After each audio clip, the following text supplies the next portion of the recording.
I was left starving at 13 while my parents lived like royals. Then my 3 years of proof ruined them.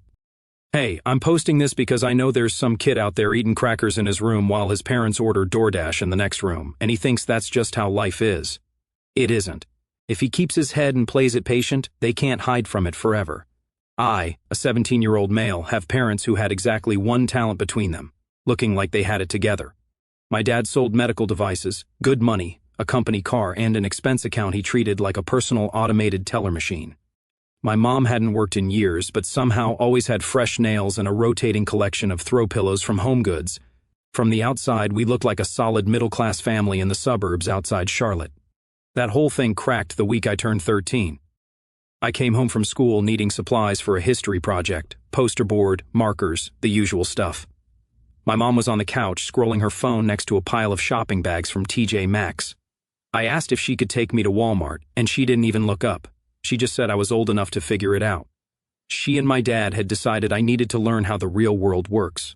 Then she hit me with this whole speech about how kids my age in other countries were supporting entire families, and American children were soft because parents coddled them instead of building character. Within 1 month, they stopped buying me lunch money, then school supplies, then clothes. The message was always the same: I was spoiled. They weren't running a charity, and we weren't poor. My dad cleared 6 figures in a good year. They went out to eat 3 or 4 times a week. They had the money. They just decided I wasn't worth spending it on. So, I adapted. I picked up odd jobs, washed cars for $10, cleaned gutters for $20, figured out how to make ramen 6 different ways, and which gas station on Route 4 sold day-old sandwiches for $1 after 8 o'clock post-meridian. I bought my own shoes from the Goodwill on Martin Luther King Boulevard, walking into 8th grade in scuffed-up clearance sneakers while your mom drives a leased Lexus does something to your brain that doesn't fully heal. I asked a teacher for an extra pen one day in October, and she looked at me like I was pitiful. That look burned worse than going hungry. I never asked a teacher for anything again. My dad loved to perform fatherhood for an audience. At neighborhood barbecues, he'd clap me on the shoulder and brag about how I was learning the value of $1. He told his buddy Phil that the problem with kids today was that parents handed them everything, and he was raising a man, not a dependent.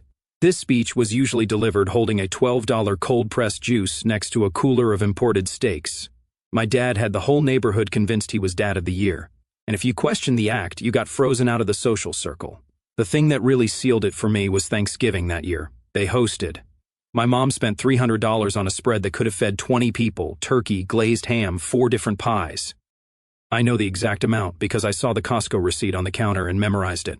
I sat at that table eating food my parents paid for and realized it was the first real meal they'd given me in weeks. They'd spend any amount to look good for an audience. But feeding their own kid on a random Tuesday, that was my problem. I started keeping notes that night, just a cheap spiral notebook from the dollar store. But I wrote down dates, what they bought for themselves, what they didn't buy for me, and every conversation where they told me to handle my own expenses. I didn't know what I'd do with those notes yet. I just knew that one day the gap between who they pretended to be and who they actually were would matter. And when that day came, I'd have receipts. There was one night around this time, maybe 3 weeks after the whole thing started, where I was eating plain rice in the kitchen at like 10 o'clock post-meridian, and my mom came in for water. She stood at the counter watching me for a second. Then she opened the fridge, pulled out leftover chicken from their dinner, and set the container on the table next to me. She didn't say anything, she just went back to her room. My dad never found out. It confused me more than it helped, honestly, because it meant she knew. She knew it was wrong, and she did it anyway, every other day, except when guilt caught her at the right angle. By 14, I had a steady job at a small engine repair shop near the industrial park off Highway 51. I started sweeping floors and organizing parts bins after school, earned the owner's trust, and within a few months, I was doing real work under his supervision. He didn't ask a lot of personal questions, but he noticed things. He noticed I showed up hungry most days and started keeping a box of granola bars and bottled water in the back room without making a thing of it. He noticed my clothes were getting smaller on me because I was growing and not replacing anything. He left a bag of his nephew's outgrown stuff on my workbench one day with no note. He paid me cash at first, then moved me to a real paycheck when I turned 15 and got my work permit. $12 an hour, 15 hours a week during school, and more in summer. It wasn't a fortune, but it was mine, and I earned every dollar with grease under my fingernails. I kept every receipt. Every pay stub went into a folder I hid in the lining of my backpack.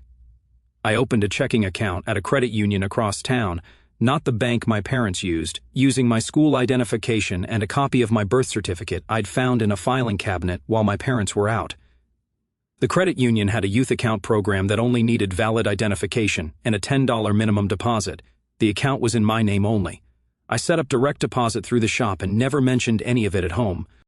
My neighbor Vince became the other anchor in my life during this stretch. He was a retired electrical contractor in his early 60s and a former Army man. He noticed I was leaving for work before dawn and coming home after dark. One Saturday, he walked over while I was fixing my bike chain and just set a grocery bag on the ground next to me. No speech, no pity face, just bread, deli meat, apples, and protein bars. I almost lost it right there on the driveway, but I held it together because that's what I'd trained myself to do. Vince let me store my tools and important papers in his shed after my parents started going through my room, and that was the first real jump from neglect into them actively messing with me. I came home from work one Wednesday and found my dad sitting at the kitchen table with my budget notebook open in front of him. He'd gone through my desk, found my records, and wanted to know why I had over $2,000 saved. He was tapping the notebook like it was evidence in a trial. $2,000? You've been hoarding money while this family bleeds. I spent most of it on school stuff and bus passes. Don't insult me, where's the rest? I held his stare and said nothing. He couldn't prove anything because I'd already moved my real savings to the credit union. After that, every important document went to Vince's house. Yes, I had to trust a stranger because my family was that bad. Everything was in a fireproof lockbox he gave me from his own garage, my pay stubs, my budget records, and screenshots of their spending pulled from the family Amazon account. Photos of their DoorDash order history piled up in the kitchen trash, while my shelf in the fridge held a half-empty jar of peanut butter and some American cheese slices going stale. I also started doing small electronics repairs on the side, fixing cracked phone screens and dead charging ports for kids at school. $10 for a screen swap, $15 for a charging port. It wasn't huge money, but it added up to another $100 or so a month that my parents knew nothing about. Every dollar went into the credit union account. School was its own grind. My grades slipped hard because I was running on fumes. I'd work until 9 o'clock, come home, do homework until midnight, then drag myself out of bed at 6 o'clock. I failed a math test for the first time in my life, then failed another one. My shop teacher, a former Navy guy, noticed I was falling asleep in class and pulled me aside. You lost 8 pounds since September. I can see it in your face. What's going on at home? I gave him a partial version. He didn't push for the rest. He started letting me use his classroom during free periods to catch up on assignments and connected me with the school's free tutoring program. He also just started keeping an eye on me in a way that felt protective without being smothering, checking my attendance, tracking my weight, and noting stuff in his own records. Meanwhile, my parents were perfecting their public image like it was a sport. Church every Sunday morning, front row, matching outfits. My dad joined the Homeowners Association board. My mom volunteered at the school book fair and posted about it on Facebook like she was saving the world. They looked like parents of the year from the outside while I ate rice and hot sauce for dinner 3 nights a week. I made a mistake around this time that actually cost me. I left my phone unlocked on the kitchen counter while I was in the bathroom, and my mom saw a text from my boss about my upcoming work schedule. It mentioned my hourly rate and estimated monthly earnings. She told my dad that night. They sat me down at the kitchen table and told me that since I was earning adult money, I needed to start acting like an adult member of the household. They wanted $400 a month. I was 15 years old. My dad had typed up an actual document on his laptop, printed it on white computer paper with a header that said, Household Contribution Agreement in bold. It stated, $400 a month plus a share of utilities, effective immediately, with a signature line at the bottom and a date field. He held it out with a ballpoint pen like this was a normal business deal and not a grown man trying to shake down his own kid. But here's the part that actually hurt. Because my mom had seen the text, she also told him about the side work, the electronics repairs, which meant kids at school found out I'd been exposed, and a few of them stopped bringing me their phones. I lost maybe half that side income overnight. Not because of anything I did wrong, but because a 15-year-old's phone repair business doesn't survive when people think your parents might show up asking questions. That stung. I did the math on the rent demand while they watched me.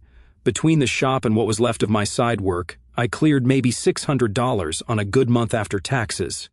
$400 in rent plus utilities would leave me less than $150 for food, clothes, school supplies, and everything else my parents had stopped covering years ago. It just wasn't possible. I told them I needed a few days to think about it. My dad slammed the pen down. A few days? Real men don't need a few days to help their own family. My mom's voice cracked on cue. We gave you everything, and you can't even do this one thing. You just remodeled the bathroom, I said. Rainfall showerhead, new tile, you're not struggling. That shut them up long enough for me to get to my room and lock the door. I called my boss that evening. He listened without interrupting, which was his way. And when I finished, he went quiet for a second. Kid, you need someone with a law degree, not a wrench. That one sentence changed everything. The next day after school, I went to the public library downtown and used their computer to search for legal aid in the county. I called 3 numbers and got voicemail, automated menus, and 1 disconnected line. The 4th one connected me to a receptionist who said minors couldn't request services without a parent or guardian present, and she hung up before I could explain. I almost quit right there, but I went back the next day, called the same number, asked for a supervisor, got transferred twice, sat on hold for 40 minutes, and eventually reached a woman at the county legal assistance office. She was sharp, direct, and clearly buried under a caseload that could fill a warehouse. She asked specific questions: how old I was, what state we lived in, and what my parents provided versus what they didn't.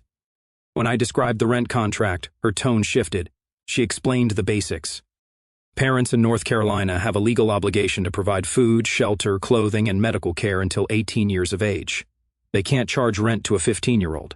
She told me to keep documenting, and she'd draft a formal letter laying out their legal obligation.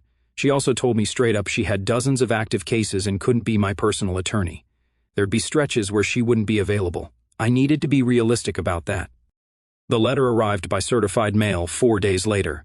I wasn't home when it came, but I knew the second I walked through the front door because the air in the house felt different. My dad was sitting at the kitchen table with the letter unfolded and his hands flat on the surface, knuckles white. My mom stood behind him with her arms crossed tight, eyes rimmed red. My dad didn't yell. That was scarier than yelling. He spoke in this low, controlled voice. You got a lawyer involved in our family. I didn't respond. You have no idea what you've started, my mom added, saying that people would find out and think they were terrible parents. I stood there with my backpack still on, held eye contact with my dad until he looked away, then walked to my room. I could hear them arguing with each other through the walls for 2 hours, each blaming the other for letting things get this far. The rent contract quietly disappeared from the kitchen counter, but the war was just getting started. My dad put a keyed padlock on the pantry within 1 week. Only he and my mom had keys. The fridge stayed open, but they started buying only raw ingredients that needed stuff from the locked pantry to actually cook. For example, frozen shrimp means nothing when you can't get to oil, seasoning, or rice. Food existed in the house but was useless to me, and they could point to a stocked fridge if anybody ever asked. They watched my schedule like hawks. My mom started calling the shop to check my hours, framing it as a concerned mom keeping tabs on her hardworking son. My boss played along, but pulled me aside after the 3rd call. Your mom called again. She wanted to know if you worked last Saturday and how much you made. I told her you swept floors for a few hours. She's fishing, kid, be careful. They went through my room at least twice a week. I know because I started leaving tails, a strand of hair across a drawer, a pen at a specific angle. The tails got moved every time. Then my dad canceled my health insurance by not paying the premium on the family plan. I found out when the school nurse couldn't process a visit for a cough that wouldn't quit. That same week, somebody slashed my bike tires at the shop overnight. Security camera footage was too dark to identify anyone. Replacing those tires cost me $60 I needed for food. I tried calling my legal aid contact about the insurance. I got her voicemail 3 days straight. On day 4, I finally reached her. She'd been in court all week on another case. She sent a letter, and my parents put the insurance back within 9 days. But those 3 days of radio silence when I needed help, that almost broke me. It was the first time I really understood that nobody was coming to save me on a schedule that worked for my life. Vince drove me to the shop every morning for 2 weeks while my bike was down. But Vince had his own stuff going on. His wife was in assisted living with dementia, and some weeks he was barely keeping it together himself. There were days he dropped me off, and I could tell he'd been crying. I started walking the 3 miles to work on days he looked rough, even when it meant showing up late. On those walks, I'd stop at a gas station, and the clerk started slipping me an extra sandwich sometimes without saying a word. Anyway, the worst hit came when I got home one Friday and found my dad had gone through my room again, this time finding a backup drive with copies of my documentation. He was sitting at the kitchen table with it in front of him. "You're keeping files on your own parents." His voice was ice, like we're criminals. "It's school projects." He leaned forward. "Don't lie to me, I read every file on this thing. Delete all of it tonight or I take your phone, your laptop, and you can earn them back when you remember who pays for the roof over your head." He took them, all of it. My phone and laptop were gone for 2 weeks. What he didn't know was that the important stuff was backed up to the cloud and stored at Vince's house, but I lost about 3 weeks of recent documentation I hadn't transferred yet. That was on me. I'd gotten lazy and it cost me a real chunk of evidence. After that, I backed up daily using the library computers, but the gap in my timeline bothered me for months. Then my dad got fired, not laid off, but fired for cause. Something about falsified expense reports, which tracked perfectly with a guy who'd been inflating his lifestyle on paper for years. Suddenly our household was down to one income, my mom's part-time retail gig, and a mortgage that needed 2 real salaries. My dad burned through their savings in 6 weeks. I know because my mom left their bank statement on the printer, and I photographed every page. My mom was different during this stretch quieter. I caught her sitting at the kitchen table one morning staring at nothing, and when she noticed me, she said, "This isn't what I wanted." Not to me exactly, more like she was saying it out loud for the first time. Then she got up and started making coffee like it hadn't happened, but I heard it and I filed it away. My dad showed up at the shop one afternoon, no warning. He walked right past my boss into the service bay where I was working. "You think you're a big man now? Making money? Keeping secrets from your own father?" I kept my hands on the engine and didn't look up. "I'm out there killing myself, trying to keep a roof over your head, and you're in here playing mechanic like you don't owe us a dime. You're a parasite." 2 customers were standing like 6 feet away. One had her phone out. My boss stepped between us. "You need to leave now. That's my kid. I have every right. You have the right to walk out that door before I call the police. Pick one." My dad kicked over my toolbox on the way out. Sockets and wrenches scattered across the concrete floor. My boss filed a police report that same afternoon. The smear campaign kicked off the following week. My dad told people at church I was a troubled kid being manipulated by outside influence. My mom backed his story. She always did in public, whatever her private doubts were. It worked on some people. A few neighbors stopped waving, but my shop teacher noticed the shift and started documenting what he saw. My weight still dropping, the dark circles, the gap between my parents' public story and what was obvious to anyone actually paying attention. He reported his concerns through proper channels, which triggered a mandated reporting thing under state law. I found out when the caseworker called my cell phone 2 days later. The caseworker was overworked and running on autopilot. My case was one of probably 40 on her desk. She scheduled a home visit and told me to have my documentation ready. I spent that week prepping. Every photo, receipt, screenshot, and dated notebook entry went into a 3-ring binder organized by date. Half my documentation never made it in. The library printer was down for days, and I ended up at a FedEx spending $18 of my own money to print proof my parents wouldn't feed me. I was mostly on my own for this one. My parents staged the house like an open listing, deep cleaned every room, stocked the fridge, and took the padlock off the pantry. My dad wore a button-down shirt and used his sales voice. And honestly, the first visit didn't go great for me. The caseworker saw a clean house, a full fridge, and 2 parents performing their hearts out.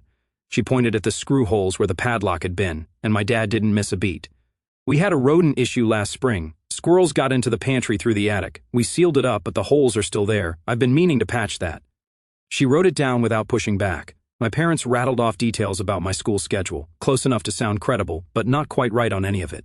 The caseworker said the case would stay open, and she'd return in 3 weeks, but her tone said she was checking a box before moving to the next house on her list. I went to Vince's shed after that visit and punched a workbench until my knuckles bled. 3 years of keeping records, and the system looked at my parents' clean kitchen and shrugged. Vince found me there 20 minutes later, bandaged my hand without a word, and said, "One visit doesn't close a case, you know that."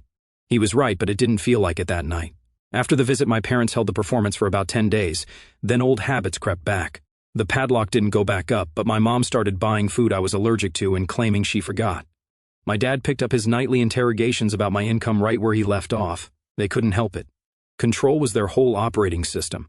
I tracked their finances through the bank statements my mom kept leaving on the printer. Credit card debt was climbing fast.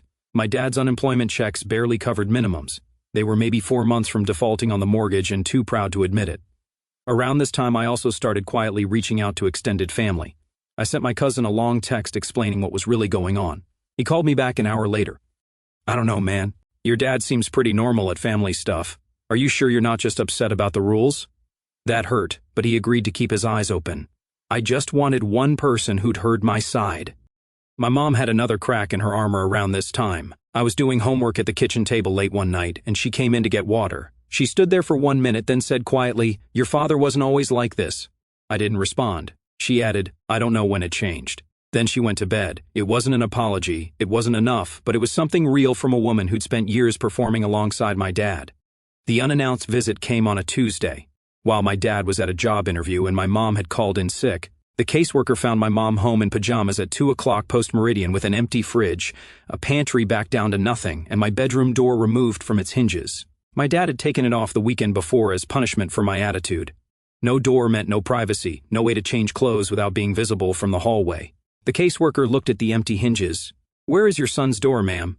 My mom's eyes darted. "My husband." It was warped. He took it off to fix it. When? Last week, I think. And the pantry. Last time I was here, it was fully stocked. We just haven't been to the store yet this week. The caseworker didn't argue. She just photographed the missing door, the empty pantry, and the fridge contents. Everything she needed was right there in front of her without the performance in the way. She called me after, and her tone was completely different. She told me things were being escalated. That night was the worst it ever got. My dad came home and my mom told him about the visit. I was in my doorless room listening to him go from quiet to volcanic in about 30 seconds. He stormed down the hall, red-faced, veins standing out in his neck. "You did this," his voice shaking. "You brought the government into my house." I said nothing. "The second you turn 18, everything you own goes on the lawn. You are dead to me." I looked at him and gave him nothing. Silence was the one thing my dad couldn't fight. He grabbed my desk chair and hurled it into the drywall hard enough to punch a hole through. Plaster dust just hung in the air. Then he stood there breathing hard, staring at the hole he'd made. And for maybe 2 seconds, his face did something I'd never seen. This flash of something that looked almost like horror at himself. Like he could see what he'd become from the outside for one brief second. Then it was gone. He stormed out the front door and didn't come back for hours. The next morning, I showed Vince the cracked wall. He photographed it with timestamps. I reached my legal aid contact. She called back the same day for once and told me to file a police report. The officer who took my statement was young and clearly uncomfortable, but he filed it. 3 days later, my parents made their last play. My dad came at me with a new agreement, softer language this time. No rent, just a voluntary contribution of $200 a month toward groceries. He spoke in a calm voice, a rehearsed delivery. My mom stood behind him, but she wasn't nodding along. She was just standing there with her arms crossed, staring at the floor. I pulled out my own document, 3 pages, mostly written myself using a template my legal aid contact gave me because she was tied up in court again. It laid out every documented incident from the past 3 years: food deprivation, a padlocked pantry, insurance cancellation, workplace harassment, and property destruction. It said they must provide all legally required support without conditions. My income was to stay untouched, and any violation would get reported immediately. My dad read the first page, and his face went through like 6 different expressions. My mom started crying, not the performance crying, but the real kind where your hands shake and your breathing breaks apart. My dad refused to sign. He pushed the document back across the table. I'd rather lose the house than let my own kid dictate terms to me. My mom stared at him. And this is where all those small cracks, the leftover chicken at midnight, the "this isn't what I wanted," the "your father wasn't always like this," finally split wide open. Her voice was flat, dead steady. "Sign it. You're taking his side now?" "I'm taking the side where I don't lose everything because you can't stop." She paused. "I've been going along with this for 3 years and look where we are. Sign the paper." The kitchen went silent. My dad looked at her like he was seeing someone he didn't recognize. Then he picked up the pen. They both signed. I photographed every page and sent copies to my legal aid contact and Vince before my parents even left the kitchen. Then I went to my room and sat on my bed staring at the hole my dad had punched in the wall. Plaster dust was still on the carpet. I hadn't cleaned it up because I wanted it there. Evidence you could touch. The wall was real. The hole was real. And the document they just signed was the most real thing in that house. People think revenge is a moment, a door slam, a mic drop, one devastating sentence. Nah, real revenge is a system. It's months of patience that turn someone's own behavior into the weapon that takes them apart. My parents signed that agreement in December. By March, I had 3 months of documented compliance, and 3 months of cracks showing because they couldn't change who they were. Control and image management were hardwired into them. My dad's job search went nowhere. His old employer had flagged his termination as for cause, and medical device sales is a small world. He ended up taking a night shift warehouse gig at 1/3 of his old salary. The caseworker's monthly visits continued. Grocery receipts were required. Insurance verification was required. School progress reports were required. The nuclear part happened in April. My dad broke the terms through small, deniable moves. He rerouted household bills to a post office box so I couldn't track spending. He had my mom switch to the cheapest possible groceries, so my food access technically met the agreement while the quality dropped to barely edible. And he launched a campaign to destroy my reputation with extended family. I found out from my cousin who called, sounding rattled. "Dude, your dad called my mom last night. He's telling everybody you're like having a breakdown or something. Said you've been making up stories about them to get attention." "What exactly did he say?" "That you got child protective services involved over nothing and you're being manipulated by some neighbor. He called grandma too. She left you a voicemail, right?" "She had. My grandmother's voicemail said she was praying I'd get the help I needed. That voicemail broke something in me I didn't even know was still intact. He wasn't just neglecting me anymore, he was cutting every family connection I had as a preemptive strike against the truth. That was the line. I called my legal aid contact and told her I wanted to escalate to family court. She was honest, she couldn't represent me, but she connected me with a family law attorney who took pro bono cases through the County Bar Association. It took 2 weeks and 3 interviews before an attorney agreed to take my case. Those were the longest 2 weeks of my life. The filing triggered an investigation that required my parents to hand over financial disclosures, parenting plans, and character references. When they listed church friends and homeowners association contacts as references, those people got phone calls from a court-appointed investigator. Suddenly, the private fiction they'd maintained for years was being looked at by somebody with subpoena power. My dad's references destroyed him. 3 of them independently mentioned that he'd called me mentally unstable. The investigator compared this with my school records, 0 disciplinary issues, improving grades, and commendations from my shop teacher.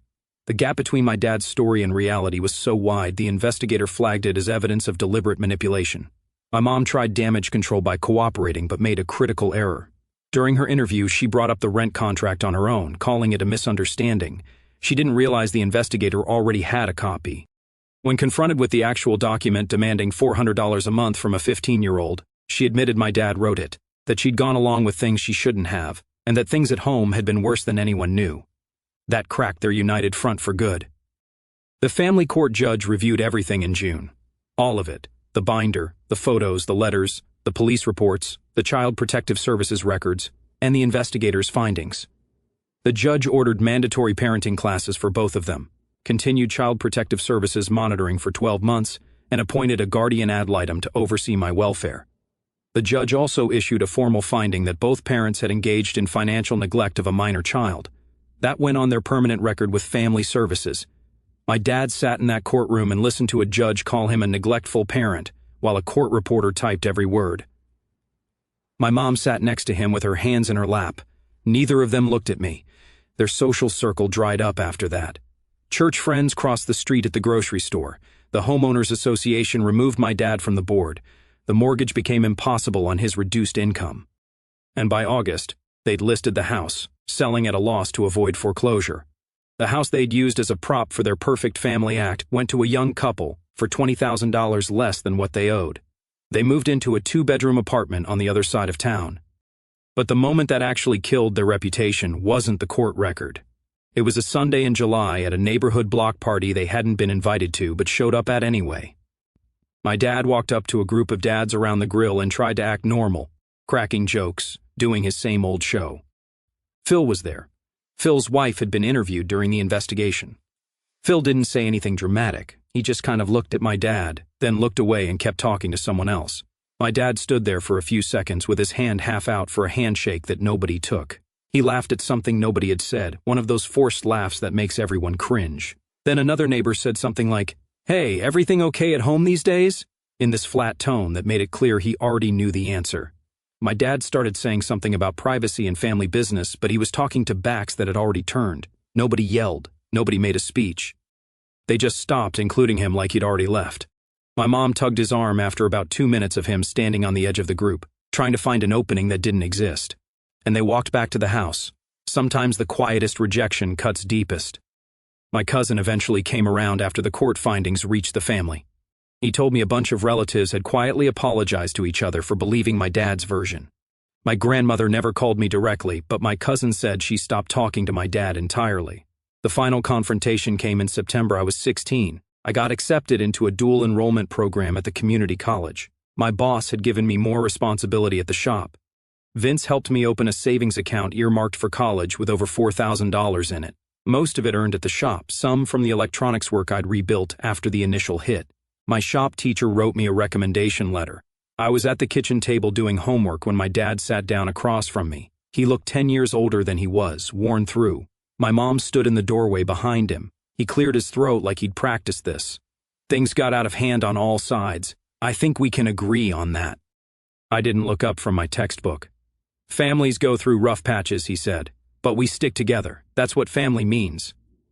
I closed the textbook and looked him dead in the eyes. You stopped feeding me when I was 13. You locked the pantry. You tried to take my money. You showed up at my job screaming. You told the entire family I was crazy.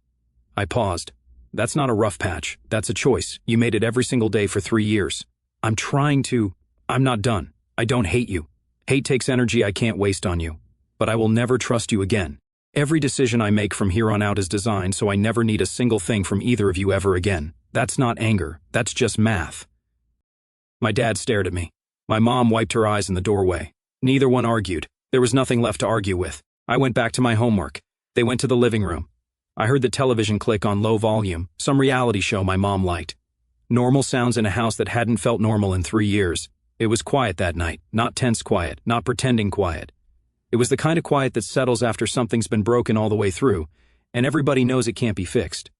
The story above is not just one person's experience, but a reflection of a very common reality in society. What happened inside that house was not simply a conflict between a rebellious teenager and strict parents. It was the long, painful collision between appearance and reality. For years, the adults in that home invested more energy in maintaining an image than in fulfilling the most basic responsibility of care. The tragedy is that this pattern is far more common than we would like to admit. In many families, the language of tough love, discipline, or building character can slowly be twisted into something else entirely, an excuse to neglect, control, or silence the most vulnerable person in the room. What began as a private injustice gradually unfolded into a chain reaction where every hidden action eventually demanded its consequence. The records, the witnesses, the investigations, and finally the court decision were not acts of revenge. They were simply the truth catching up with years of denial. When I look back at everything that happened, I don't just see one kid fighting his parents. I see a young person who learned, painfully early, that patience and clarity can become a form of protection. And if you followed this story to the end, maybe you recognize something deeper in it. Many of us were raised to believe that protecting the peace of the family is more important than confronting wrongdoing inside it. We are taught to endure, to stay quiet, to forgive endlessly even when nothing changes. But silence does not heal a broken system. It only allows it to keep running. That's why the hardest moment in stories like this is rarely the yelling or the legal battles. The hardest moment is the quiet decision to stop pretending everything is fine. Drawing a boundary, especially with the people who raised you, can feel like betrayal. Society often frames it that way. Yet in reality, refusing to accept abuse is not an attack on family. It is the first honest step toward rebuilding what family should have been in the first place, a place where dignity is not negotiable. I also think about the small acts that made survival possible. A neighbor leaving groceries, a teacher paying attention, a boss stepping between a child and a raging parent. These moments remind us that while families can fail, communities sometimes rise to fill the gap. And in those quiet interventions, something powerful happens. The lie that no one will believe you begins to crumble. In the end, the story doesn't conclude with a perfect reconciliation or a dramatic apology. Instead, it settles into a different kind of ending. The calm clarity that comes when someone finally understands their own worth and refuses to bargain it away again. So here is the question that lingers long after the story ends. If protecting your own dignity meant exposing painful truths about your family and permanently damaging their reputation, would you stay silent for the sake of family harmony, or would you risk everything to tell the truth?